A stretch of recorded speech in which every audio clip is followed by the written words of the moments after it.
Welcome to New Zealand's biggest gap year, an epic challenge that my partner Laura and I decided to tackle a few years back. The challenge? 365 activities all around New Zealand in 365 days.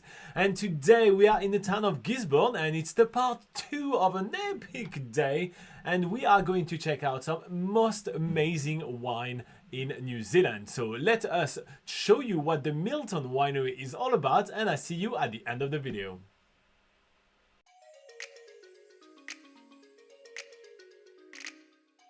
Previously on day 273 part 1, we started the morning off with some delicious cider tasting at the Harvest Cidery, situated right in the centre of Gisborne. But to break up our day of drinking as we're heading to the vineyard later this afternoon, we decide to have a round of mini golf at one of the most hilarious golf courses of the country. And now for the continuation of day 273. This morning we arrive at the Millton Vineyard, which is located only a very short drive away from Gisborne. And the main claim of fame of this vineyard is that this is the first biodynamic vineyard in the whole country.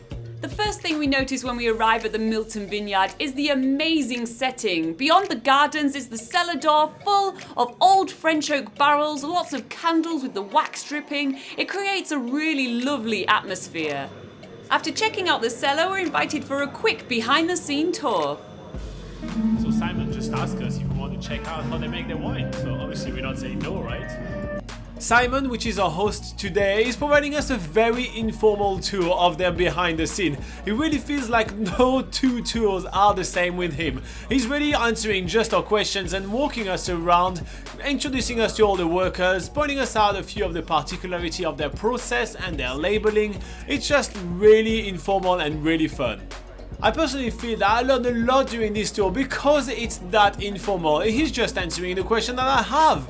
He also takes the time to introduce us to a few of the really important people of this winery, mainly the son of the owner, which is in charge of their whole calendar, which apparently is really critical at the way they're making wine here.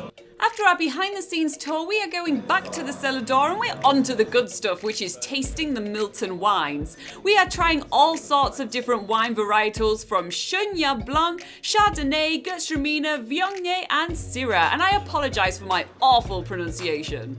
I kind of feel like being French, I should have been the one telling you all the different varieties of wine that we're trying, but that's just much funnier if I let Laura trying to butcher those awful French words.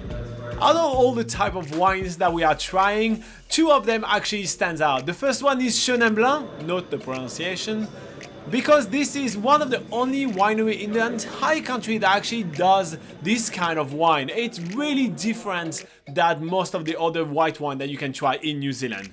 The other variety that stands out is the Chardonnay, just because it's one of the Gisborne classic, and that's one of the things that this region does the best.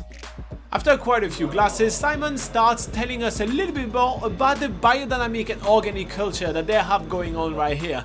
It involves a lot of different little details, and there is even the head of the winery that comes along and tells us more about it. This complicated process basically involves dry farming and no insecticide, no herbicide, no fungicide, no soluble fertilizer, and basically everything here is done by hand. And on top of that, they also use astrology to predict when they should do what around the vineyard. It sounds absolutely insane. But after the lesson, we are now trying our first and only red wine, because we are moving on to some tasting, because you know what goes well with wine, right? Awesome food!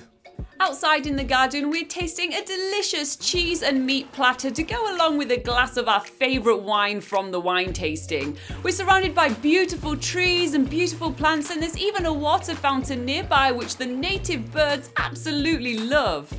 We are quickly surrounded by gorgeous little fantails which are bathing themselves after a hot day in the Gisborne sun, and it's that Gisborne sun which makes this region so good for growing grapes.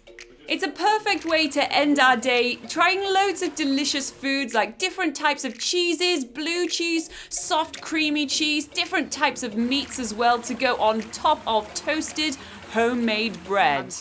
Tomorrow we're going to be doing something completely different, which is instead of feeding ourselves, we're going to be feeding wild stingray on the coast, so make sure to join us then. And tomorrow we are heading to feed some stingrays, and then we are going to spend the night in the Maori Par site. That's going to be pretty epic. See you tomorrow.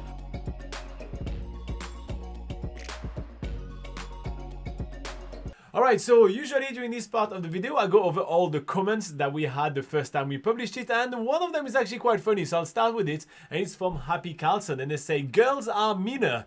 That's how I say Gustraminer usually, so here you go. It's a very hard word to pronounce. And Anna Witter says nothing beats a good New Zealand Chardonnay, so that's what her favorite here is, and she said you must come and visit South Africa and sample some of the awesome reds we have over there. I actually did not know that South Africa was doing good wines as well. I guess, you know, wines can come from anywhere. It's quite cool. Alright, so that's basically all the comments we had on this video. It's definitely not one of our most popular activity for sure, but you know, we do like to showcase a lot of places and things to do in New Zealand which are a little bit more uncommon, and that's what really sets our travel guide apart.